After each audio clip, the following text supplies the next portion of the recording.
We know from the double slit experiments, the interference of light, that light is a wave. But we also know from the photoelectric effect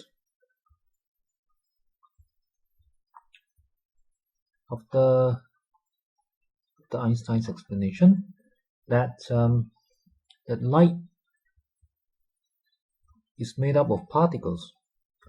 So in the case of light, if you remember the double slit experiments, that was when we have, say, two slits and light going through it, and then down here we observe on the screen, we observe interference fringes. Right, we observe fringes that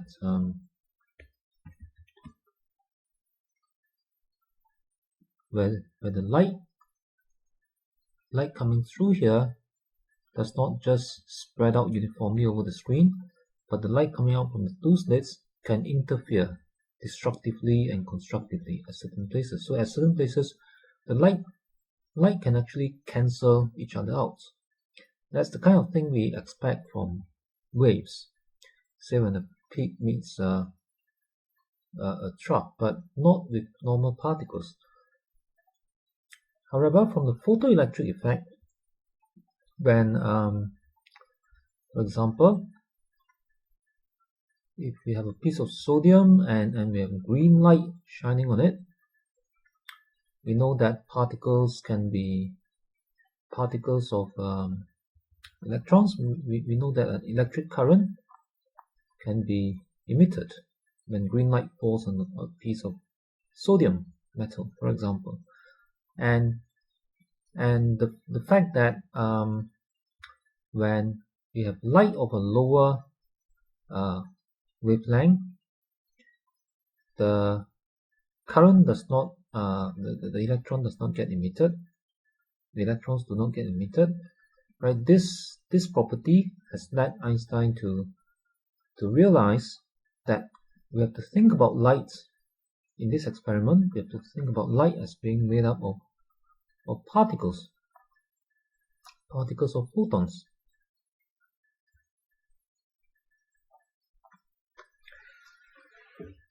So these are two very contradictory pictures of light.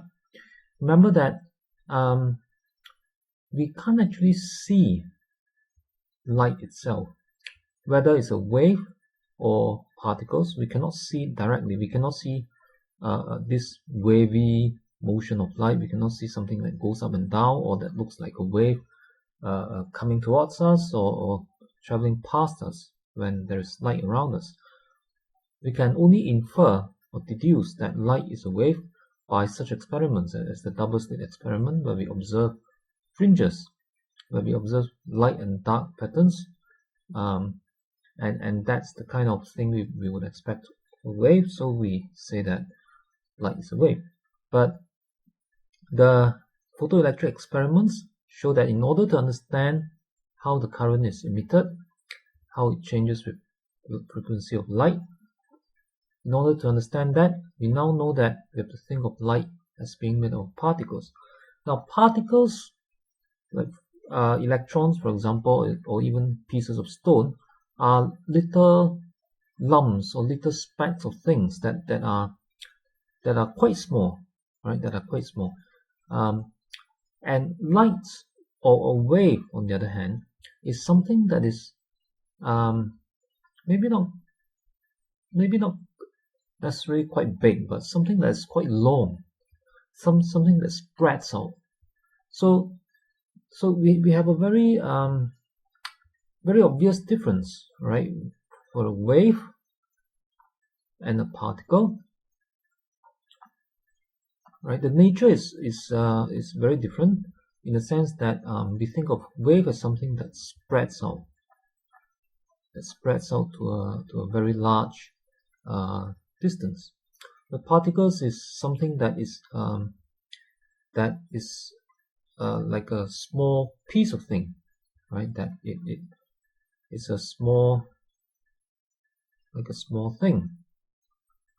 It only occupies a small part of space, right? So one spreads out, one is a very small thing, and then there is the idea that wave can cancel each other, right? So waves can cancel each other and just be gone, like in between the fringes. There's no wave; they just cancel each other and disappear.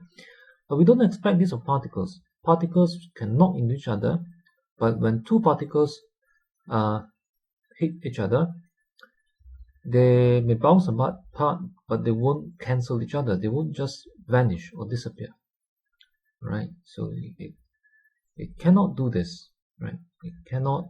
We do not expect it to cancel each other. Okay. Well, nowadays we know about things like antiparticles that annihilates particles. But if we're talking about the same particle, the same type of electrons, we don't expect one electron to just hit another electron and disappear. So very, very opposite, very different properties. Right? In other words, from these ideas here, what we would understand when we talk about wave and particle is that they are complete opposites. They're complete opposites. So imagine the surprise when people learn that light, which has been known to be a wave for perhaps 100 or 200 years, was found to behave like particles by Einstein, and that is behaving in a way that is completely opposite from what we would expect of a wave, and that's something very difficult to understand. Now, on the other hand, if we think about it, right, let's if we don't worry about trying to understand why light can behave like a particle, why a wave can behave like a particle for the moment, let's just accept this, right? Let's just accept this for now and think about what it means.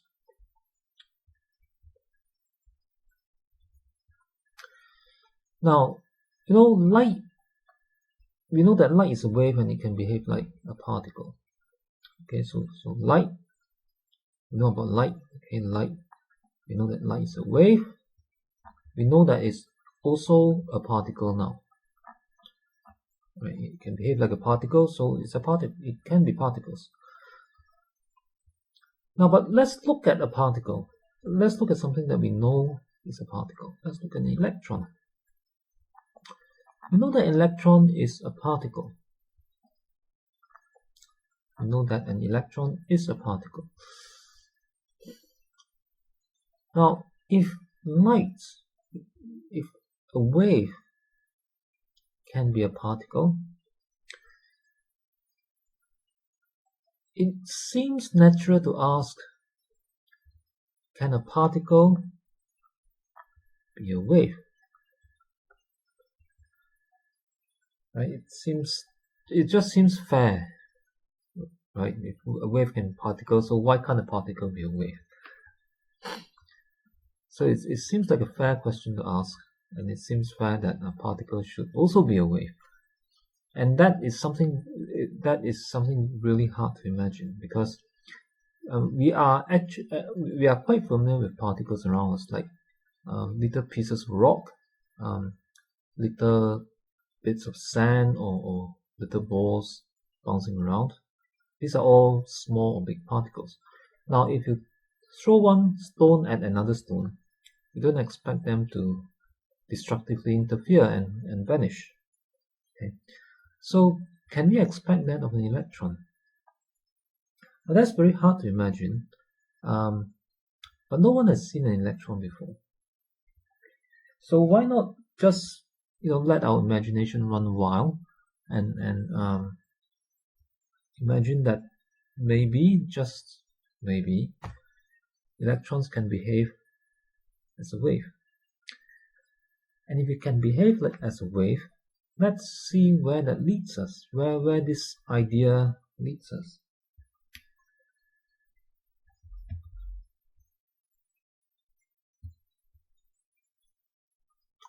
Clear this away. Now, and it is this kind of precisely this kind of thoughts, I think, that must have went through the mind of a man called Louis de Broglie. I'm guessing that that's the French pronunciation for Louis de Broglie.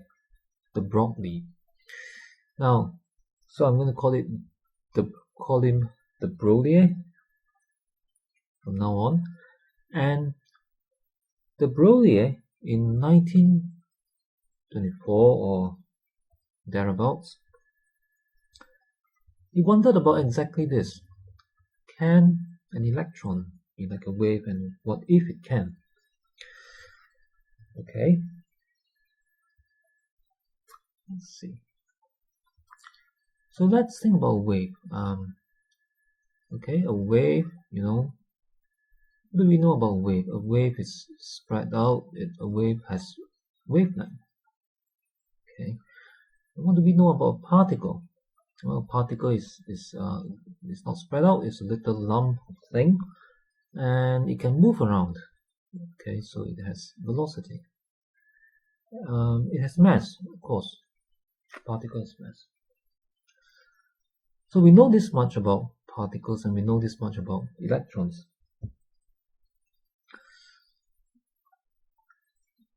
So let's start from something like maybe E equals to mc squared. And that might have been what de Broglie started with when he thought about these ideas. And so we start from something we know, some familiar relations. So we know about E equals to mc squared, and what else do we know? Yeah, we know that light, of course, travels at the speed of light. Okay, so let's think about the E of a photon. Let's think about the E of a photon. We know for a photon that E is equal to hf, right? So this is a photon. So this is related to the wave. Photon. So this is not referring to the electron here. Okay, it's referring to the photon, where f is the frequency. And we know how frequency, wavelength, and light speed are related. They're related by c equals to f lambda. So these are the things that we know, right? Okay, and we imagine that perhaps a photon, if it has energy, it might have some kind of a mass. Okay, so actually photons, if they are at rest, are not supposed to have mass, but let's just imagine that maybe it has some mass. So let's see where this leads us. Now I'm going to say, right, mc squared, right? So I'm going to separate this out, mc times c. Mc squared is mc times c, and mc is mass times velocity. We know what's mass times velocity is the momentum. Mv is the momentum. So this is like the momentum of the photon. So yeah, I can think of it as momentum times c. That's my mc squared for photon. Okay, and E, of course, you know, E is hf for the photon, Planck's constant times frequency. So I can put an hf down here. Now, what I have here are these quantities. Now, the F and the C, I also find it in this expression here, F and C. But in this expression, I also have lambda. So maybe I can rewrite this in terms of lambda. Right, so let's see. If I have, if I rearrange these, okay, let me work on this first. Let's say I divide both sides by c, I get p equals to, no, let me do it this way. Let me cross multiply the c and h. So I'm going to divide both sides by c so that I get f over c on one side, and divide both sides by h so I get p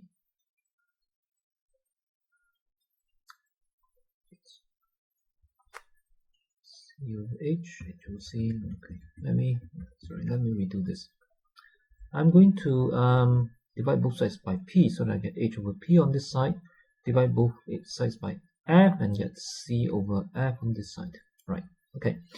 Now c over f, according to this, if you go to this relation, if I divide both sides by f, I get c over f equals to lambda. So we know that c over f is actually lambda. So therefore, this tells us that lambda, the wavelength, is equal to h over p. Now, this formula, I put it in a box because it turns out to be very, very important for modern physics. This formula seems to suggest that if a particle has momentum, a momentum p, it could have a corresponding wavelength given by this formula, given by Planck's constant divided by p. Now, of course, we sort of arrive at this by thinking about the photon. We won't actually, I did not actually start from an electron. Okay, that's electron.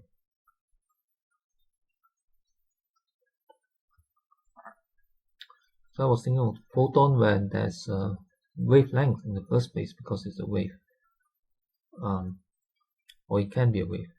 So this was supposed to sort of come from the photon, but the Broglie's idea was that maybe this can also apply to the electron. Maybe if an electron can somehow behave like a wave, it would have this wavelength. It would have a wavelength that's given by this formula.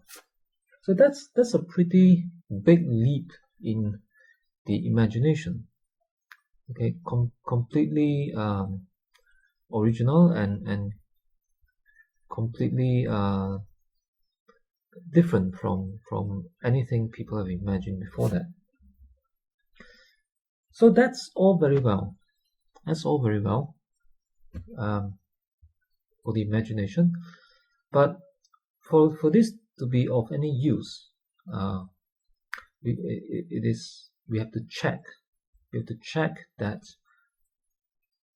We have to somehow check that this is true. That means we have to somehow find a way to do an experiment, perhaps, to see if we can observe something that can confirm this relation, or that can confirm that an electron can indeed behave like a wave. Now, how can we make such an experiment? Right. Well, if you think back at light itself, a few hundred years ago, maybe during the times of Newton, people did not know that light was a wave either. In fact, Newton thought that light was made out of particles. It was proven wrong by Young by the double slit experiment, but as we know now, he's proven right again by the photoelectric effect. Okay, so there was this double slit experiment that was used to demonstrate that light is a wave by observing the interference fringes. So therefore, it seems obvious that we could try that for electron. So why not just make a double slit experiment or a diffraction grating, perhaps, and shoot a beam of electron at the slits and see if it produces interference patterns. So something like this, we can have a double slit, or we can have some diffraction grating. Okay, so we can have a beam of electrons going through it, and then if it acts like a wave, then it would be like ripples coming out from the slits, and these would interfere and start giving us fringes in certain directions and destructively interfere in between. And this must be something that we can actually observe if electrons really can behave like a wave. And indeed, this experiment was done a few years after de Broglie proposed his idea. I shall talk about this in the next video.